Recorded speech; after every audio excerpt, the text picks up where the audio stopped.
Hey Robin, thanks for getting this in. I just saw you put a note today. It looks like today, I think, that you intend to redo this assignment. And, it's not really necessary, because really the goal of this assignment is just to get out and use your meter, and you did that. And so, and you actually even told me when you were using it in incident and reflective, and you told me your exposure settings, which is great. A lot of people didn't do that because it wasn't explicitly written in the assignment. So thank you so much for doing that. So I just, FYI, you don't need to do that. You can move on and start focusing on the next assignments. You don't need to redo this. I'm convinced that you did this. It is crazy that you shot the same image here 16 times, 17, 20 times, but I guess you're just really trying to see what happened with your different exposure readings. But like, of course, the first 10 images are all the same composition and the same exposure, so... And then the same with the second 10. So that's strange, but that's your prerogative, whatever. We would have expected you to change your point of view a little bit, but that's fine. And then, yeah, you said that your experience here is that incident seemed more accurate than reflective, and that makes a lot of sense. That's what we expect to see, except for during very strange atmospherical situations. Because, of course, when your meter is in reflective mode, like it was here for the second set of 10 images, it's yielding, it's giving you an exposure value that will yield a medium gray value out of whatever it is that you're pointing it at. And so that's exactly what we see. We see the water in the sky here is just about medium gray, which of course is an underexposure. But the meter, in reflective mode, that's what it's doing. It's telling you how to get a medium gray out of what you're pointing it at. And then in incident, it's actually reading the amount of light that's available in the scene. And if you're using your meter in incident mode and you're metering in the same quality of light as your subject matter, then that would be an accurate reading. And so your experience was very, very much what we would expect. And then in this case, what's well exposed is the subject matter that's really close up to us right here, this deck. And then this stuff in the far background starts to feel a bit overexposed. And that makes sense in incident mode as well, if this is incident mode, I'm assuming it is, because of atmospherical perspective, which is the effect of all the light and particulate that is reflecting light between us and these things that are far away. They start to get washed out. That's normal. That's atmospherical perspective, or atmospheric perspective. I think it's atmospheric perspective. Atmospherical is not a word.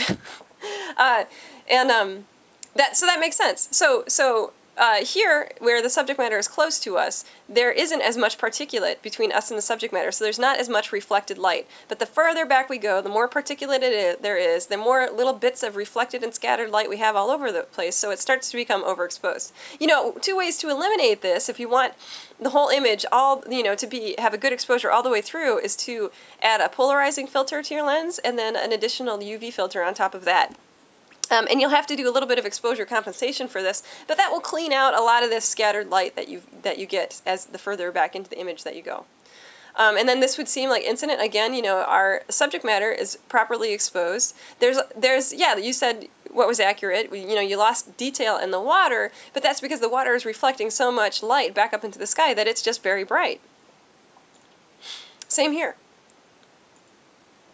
And then this, to me, looks very much like it was shot in reflective mode. And the reason is because I'm betting that you're kind of getting sort of an average metering of something somewhere between the water and the foliage. And foliage just happens to be, green foliage, living green foliage, usually happens to be very close to medium gray. If you take out the pigment, it's just, you're going to have a medium gray left over.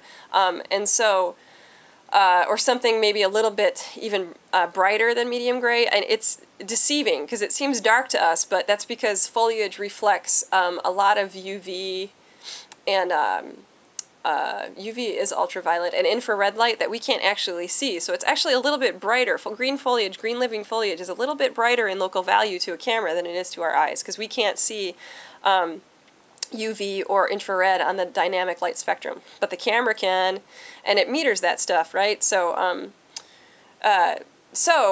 this one feels very much like it was metered in reflective, and the camera was seeing something a little bit brighter than your eyes can see here in the foliage, and so it gave you a slight underexposure.